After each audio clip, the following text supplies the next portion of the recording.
And I think one of the hardest things in this job is going and telling an inmate that someone, especially mom, has passed away. You have them in a room, they're crying, they're very upset. The most violent individual can be the most saddest individual. Be advised, the suspect is armed and considered extremely dangerous.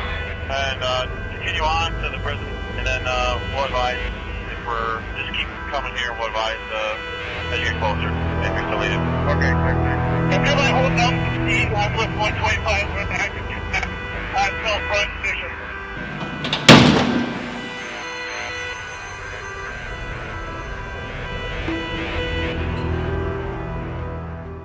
I'm a Correctional Program Officer D, so I'm a supervisor of the Classification Department. I started at the Reception Center at MCI Concord for many years. I've worked all different levels of security, and I've been at this facility for 3 years. And what we do is we classify every inmate that enters into the Department of Corrections system. We classify them once a year. If they're eligible to go or move to another security level or have other opportunities, we do it twice a year. We are also visible in the units every day. We do rounds. We handle all of their property. We handle all of their property requests, all their phone requests, all their money requests. We're kind of like the concierge of corrections for the inmate. We're also, this is going to be a loaded question, so I'm going to give you a loaded answer. That's good. I'm cool with that. We are also, I consider us a mentor of life skills. So basically, a lot of these inmates are individuals that were not developed at a certain age. And so what happens is there's behavior that they're not sure how to respond to certain situations. So we spend a lot of time, CPOs as well as correction officers, just educating them on skills on how to manage their life in corrections, how to deal with situations.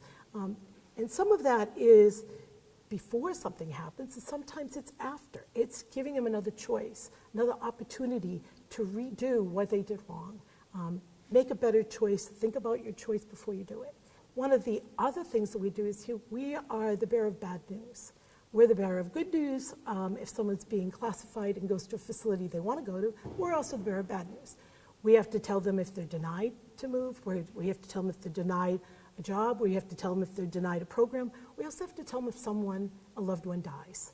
And I think one of the hardest things in this job is going and telling an inmate that someone, especially mom, has passed away, and that you can offer them an emergency escorted trip to be processed. Most likely it's going to be denied, and that's an opportunity for them to leave escorted for a 50-minute viewing out in the community. Most likely it's going to be denied. They have to be, in a male facility, they have to be a tough guy. You have them in a room, they're crying, they're very upset. The most violent individual can be the most saddest individual. And I think the hardest part is I worked at a female facility, I worked at a male facility. In a female facility, female inmates have a way of soothing each other after the news is given. In a male facility, I think it's very hard. There is no bonding between inmates. You do your time yourself. So that they'll leave the office having been given the news. We try to follow up with support, with mental health counseling, but you're on your own. And so news like that can impact how your behavior is.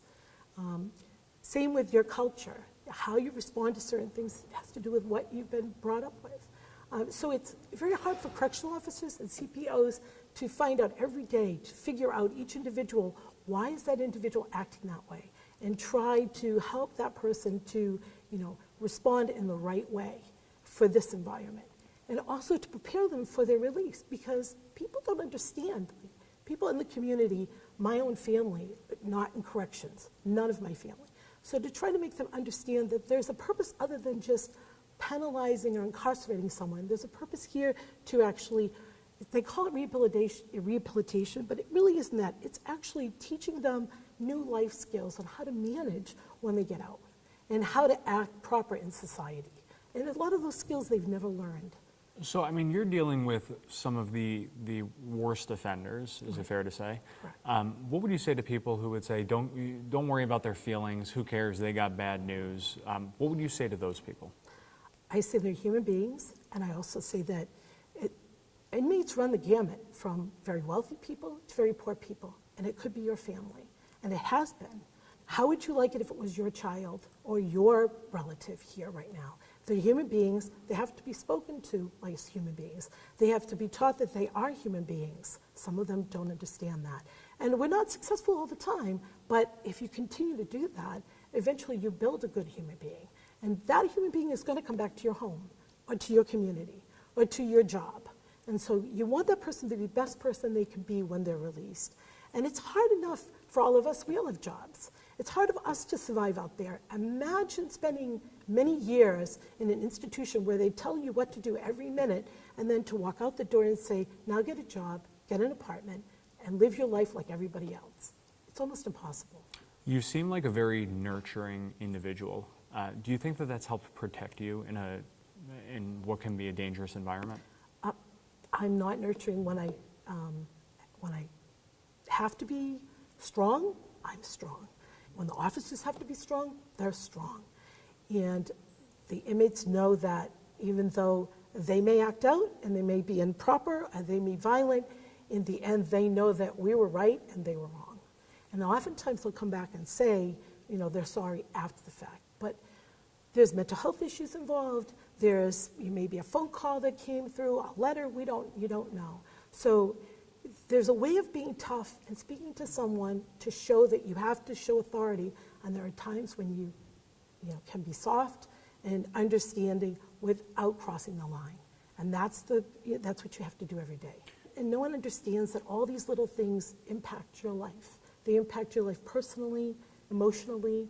That's why there's a lot of alcoholism, drugs, among the staff. And the other thing that's not understood is that when you walk into this facility, you walk in willingly, and it isn't just the correction officers, it isn't just the CPOs, it's the maintenance workers, it's the clerical people, it's the medical staff, we're a team. And everything that happens here impacts all of them. And no one seems to understand that. So when you're out there and someone says, well, you're not a CO, so what does that matter? Well, if you're a nurse or you're a doctor or you're just a counselor, you're still impacted by all of this. There's so much divisiveness in society right now that, I've seen the arguments on both sides against you guys of you're too loving and caring and understanding towards the worst of the worst, or you're not loving and caring enough. How do you reconcile that? How do you balance that to do the best that you can do every day? I think the frustration is resources. It's not about loving and caring. It's about providing them resources to develop a human being that will release and be a good person. And resources involved having them have work in here, having them learn a vocation. Resources involve giving them the best mental health that they can have.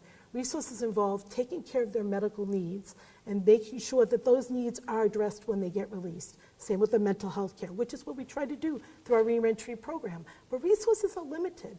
Trying to set them up in appropriate housing so that no one is homeless when they release it, which is what we try to do, but resources are limited. Trying to make sure that everyone here is busy, whether you're in a maximum or a minimum or pre-release. You're not spending your time just watching TV, that you're doing something, that you're learning to get an education. Many of these guys can't read or write. They're third grade level. They need to get a GED and HiSET. They need to be educated. They need to learn computers. To get a job today, you have to go to a kiosk or you have to go online to apply. These guys have been in 10 years. They don't even know what a computer is. It's the skills. We need resources to provide skills to address their needs. Those resources need to be put on these individuals that are releasing so that they're prepared for their release. I just want them to understand this is a very hard job. It's very difficult, not just for the individuals that work here, but for their families. When you come into this prison, you don't know if you're leaving, and you don't know when you're leaving. It's very frustrating. We had a riot here not long ago. I was here. My family didn't know what time I was coming home. I was in the unit, and I couldn't come out of the unit until I was, rescued by some officers who finally were able to escort us out. You don't know. These guys here don't know when they're going home. They don't know if they're going home. You have to understand this is a very, very difficult job, but it's also a very rewarding job. That we feel good when we're out in the community and we see the individual and the individual says, meet my family, I have a job, I'm off the heroin, I'm succeeding in life. And there are some that do that.